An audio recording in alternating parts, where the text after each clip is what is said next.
آج یہ جو جرأتیں ہو رہی ہے دنیا کفر کو اسلام کے خلاف، قرآن کے خلاف، اللہ رب العزت کے خلاف اور اللہ رب العزت کے نازل کیے ہوئے سارے دین کے اندر سب سے محترم بشان شخصیت، اللہ کی بنائی ساری کائنات کے اندر سب سے عظیم المرتبہ شخصیت حضرت محمد مصطفیٰ صلی اللہ علیہ وسلم کی ذات گرامی، جو اللہ کو سب سے زیادہ محبوب ہے، چاند ستاروں سے زیادہ، آسمان و زمین سے زیادہ،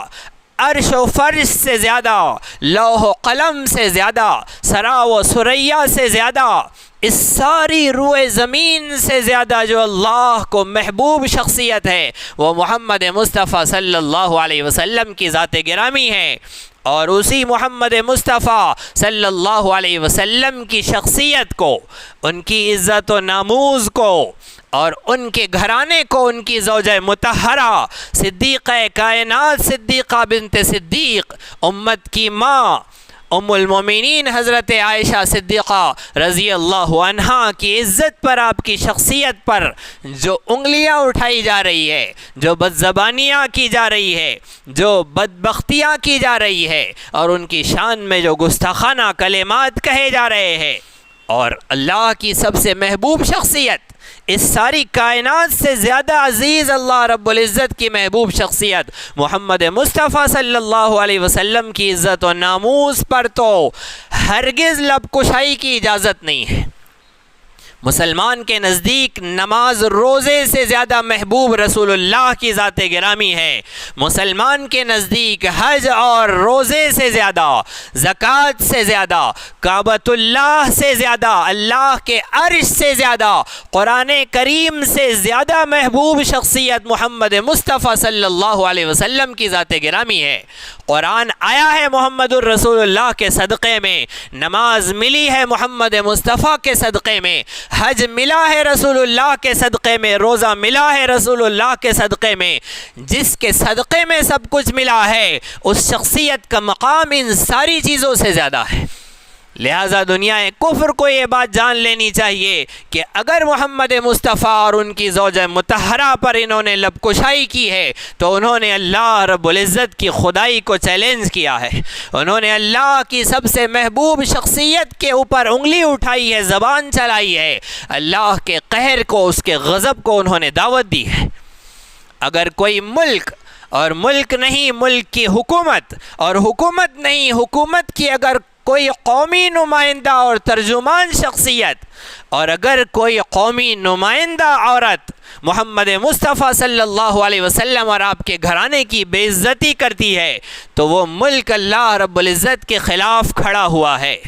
میدان جنگ میں اللہ رب العزت کے خلاف اگر کوئی ملک کھڑا ہے تو اس آسمان و زمین کا پیدا کرنے والا، اس چاند اور سورج کے نظام کا چلانے والا، اس بارش اور پیداوار کے نظام کا چلانے والا قدرت رکھتا ہے کہ ایسے ملک کو جو ایسی گستاخی کے اندر برابر کا شریک ہے، اللہ رب العزت اسے قحط اور افلاس سے دوچار کر دے، اللہ رب العزت اس پر اپنا غضب، اپنا قہر، اپنی ناراضگی نازل کر دے۔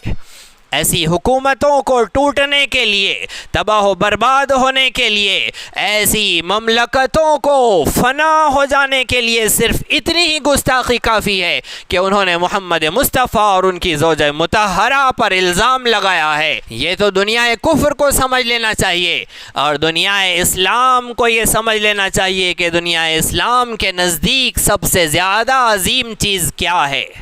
مسلمانوں کو ایسے گستاخانہ واقعات کے بعد طے کر لینا چاہیے کہ مسلمانوں کی پہلی ترجیح کیا ہے۔ اگر مسلمان کے لیے جینا اس کی پہلی ترجیح ہے، مسلمان کے لیے اس کا کھانا کمانا اگر پہلی ترجیح ہے، مسلمان کو اگر اس کے والدین عزیز ہے، مسلمان کو اگر اس کی اولاد عزیز ہے، مسلمان کو اگر اس کی بیویاں عزیز ہے، مسلمانوں کو اگر ان کے بچے عزیز ہے، مسلمانوں کو اگر ان کی وہ تجارت عزیز ہے جس کے خسارے سے یہ ڈرتے ہیں، اور مسلمانوں کو اگر وہ گھر بار عزیز ہے جس میں یہ رہتے ہیں، تو پھر اللہ کے قہر و غضب کے منتظر ہو جائیے۔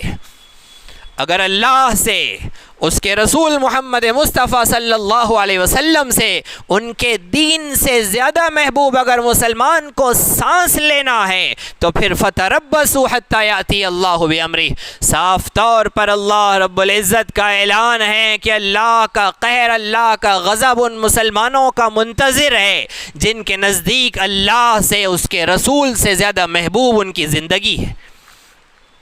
مسلمان کو طے کرنا پڑے گا کہ مسلمان کو پہلے نمبر پر کسے رکھنا ہے، اللہ اور اس کے رسول کو رکھنا ہے یا اپنی زندگی کو رکھنا ہے، اپنے جان و مال کو، اپنی عزت و آبرو کو رکھنا ہے۔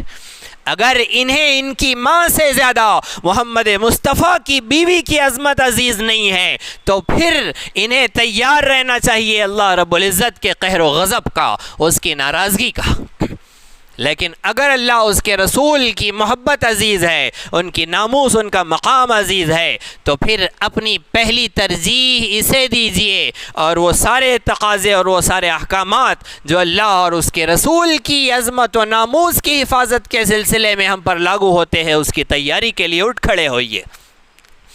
دنیا قیادت کے لیے یہ پیغام ہے کہ دنیا قیادت نے بہت اٹھایا تھا لوگوں کو جمعہ کے خطبات میں اور اجتماعات میں اور ہنگامی جلسے جلوس میں کہ این آر سی کے خلاف اٹھ کھڑے ہو جاؤ، بیان بازیاں ہوئی تھی اور شاعروں نے اشعار لکھے تھے اور متکلمین نے کلام پیش کیے تھے اور رائٹرز نے اگر اپنی تصنیفات اس کے خلاف پیش کی تھی، تو آج محمد مصطفیٰ کے ناموس کے خلاف اگر بات ہوئی ہے،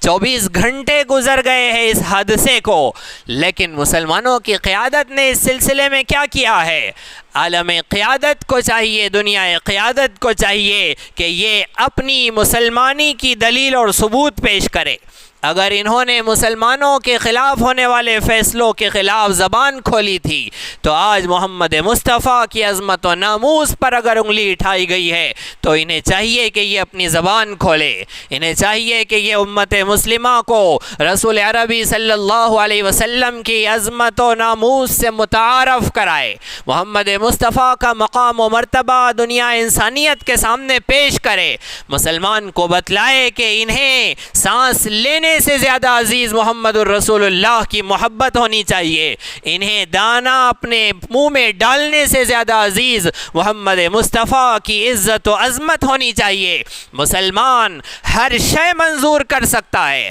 مسلمان ہر نقصان برداشت کر سکتا ہے، لیکن مسلمان کا اسلام اسے ہرگز اجازت نہیں دیتا کہ یہ محمد مصطفیٰ صلی اللہ علیہ وسلم کی گستاخی برداشت کرے۔ مسلمان داڑھی رکھ کر سمجھتا ہے کہ اس نے محمد الرسول اللہ کا حق ادا کر دیا،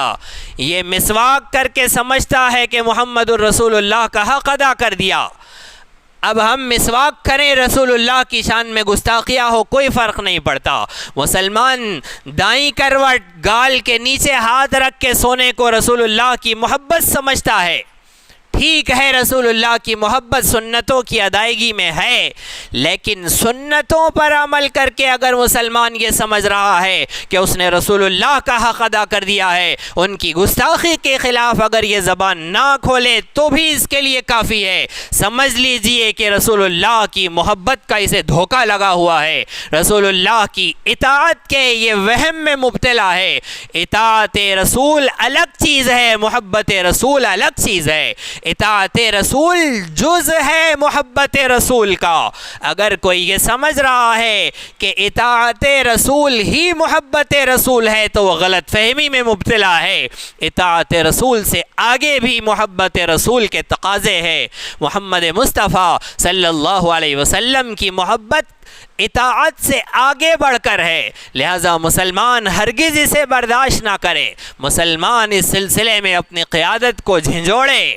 انہیں نیند سے بیدار کرے، انہیں آمادہ کرے کہ ہم پر کیا فرائض عائد ہوتے ہیں، کیا ذمہ داریاں عائد ہوتی ہے، وہ کیا لائحہ عمل ہے کہ ہمارے ملک عزیز ہندوستان کے اندر محمد مصطفیٰ صلی اللہ علیہ وسلم کی بے ادبیوں اور گستاخیوں کے ایسے حالات نہ پیدا ہو۔ جو ہوئے ہیں ان کا سدباب کیا جائے اور آئندہ ایسی حرکت نہ ہو، اس کے لیے نظام العمل بنایا جائے، اس کے لیے قانون بنایا جائے، ایسی گستاخی کرنے والوں کے لیے سزائیں متعین کی جائے۔ اگر مسلمان کہہ دے صاف طور پر کہ اگر تمہیں ملک کی سلامتی اور عافیت عزیز ہے تو تم اپنے قانون سے، اپنے پارلیمنٹ سے ایسے گستاخوں کے لیے خود حد جاری کرو، خود قانون جاری کرو، ورنہ پھر مسلمان جب اٹھ کھڑا ہوگا تو ملک کا امن خطرے میں آئے گا، ملک کا چین و سکون خطرے میں آئے گا۔ لہٰذا مسلمانوں کی قیادت کو علی اعلان برسر عام ملک کی حکومت اور پارلیمنٹ اور عدالت تک یہ مطالبہ مسلمانوں کے اسلام کا پہنچا دینا چاہیے۔ اسی طرح دینی، علمی، اصلاحی اور تاریخی دروس و بیانات سے استفادے کے لیے آپ کے اس چینل کو لائک، شیئر اور سبسکرائب کریں۔ یہ نغمہ حور جنت ہے، یہ ساز تم کو